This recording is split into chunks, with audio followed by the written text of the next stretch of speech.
Je vous montre les fagots sur le châle Clémartium, toujours non bloqué. Voilà, c'est ce point-là, les fagots.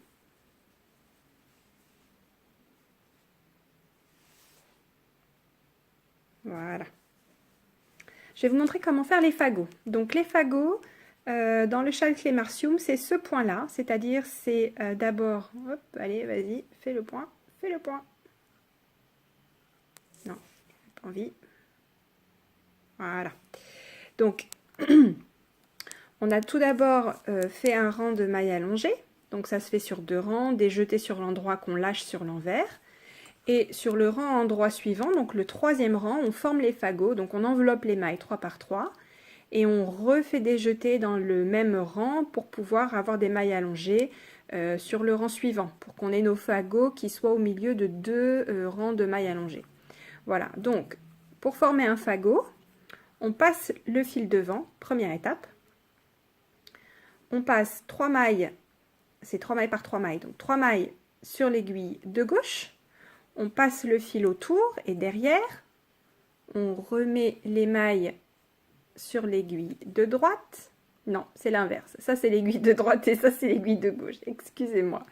Donc, on fait d'abord passer les mailles de l'aiguille de gauche vers l'aiguille de droite et après, on les remet sur l'aiguille de gauche. Je vais y arriver. On reprend le fil devant, on refait passer les mailles sur l'aiguille de droite, on refait passer le fil devant, comme ceci. On reprend nos 3 mailles une dernière fois sur l'aiguille de gauche, on refait passer le fil devant à nouveau, et là, on le garde bien devant pour tricoter la première maille à l'endroit, ce qui nous fait un jeté, une maille, et on recommence. Un jeté, une maille, un jeté, une maille. Hop, voilà. Et on a nos 2 petits fagots. Ok, donc on recommence. Encore une fois, on passe le fil devant, on fait glisser 3 mailles de l'aiguille de gauche vers l'aiguille de droite, on passe le fil devant puis derrière, on remet les aiguilles à gauche, les mailles à gauche, pardon, on refait passer le fil devant,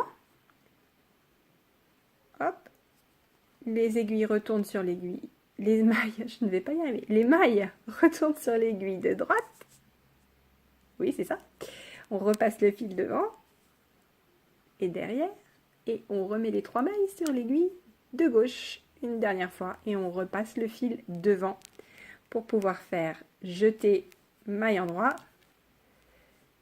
hop, jeter maille endroit et jeter maille endroit, et voilà, et on fait ça tout le rang et ça fait un joli point texturé. Voilà, j'ai terminé le rang. Sur l'endroit, ça donne ceci. Et sur l'envers, ça donne ceci. Et donc, comme on veut avoir des mailles allongées sur le second rang également, il faut lâcher les jetés. Il ne faut pas tricoter les jetés puisque sinon ça va augmenter le nombre de mailles de façon très très importante. Et ce n'est pas ce qu'on veut. Donc, on va très facilement reconnaître les mailles qu'il faut lâcher parce qu'on voit bien qu'elles n'ont pas la petite boule ici. Voilà. Donc cette maille-là, on la tricote. Cette maille-là, on la lâche. Est-ce que c'est très... Est-ce qu'on voit bien? Oui, voilà. Donc celle-ci, on la tricote. Celle-là, on la lâche. Hop. Et hop. Voilà. Et on recommence. Celle-ci, on la tricote. La suivante, on la lâche. Celle-ci, on la tricote. La suivante, on la lâche. Voilà. Et ne vous inquiétez pas si ça vous fait une impression que tout part. Tout part. Non, tout ne part pas. Ça reste bloqué. Il faudra juste, vous verrez, hop, comme pour le point coquillage, ajuster un petit peu la répartition. Oui, répartir en fait la quantité de laine que vous lâchez dans les jetés sur les mailles pour qu'elles aient toutes à peu près la même taille. Voilà. Et voilà, une fois le rang terminé, donc on voit que c'est un point très texturé mais aussi très aéré.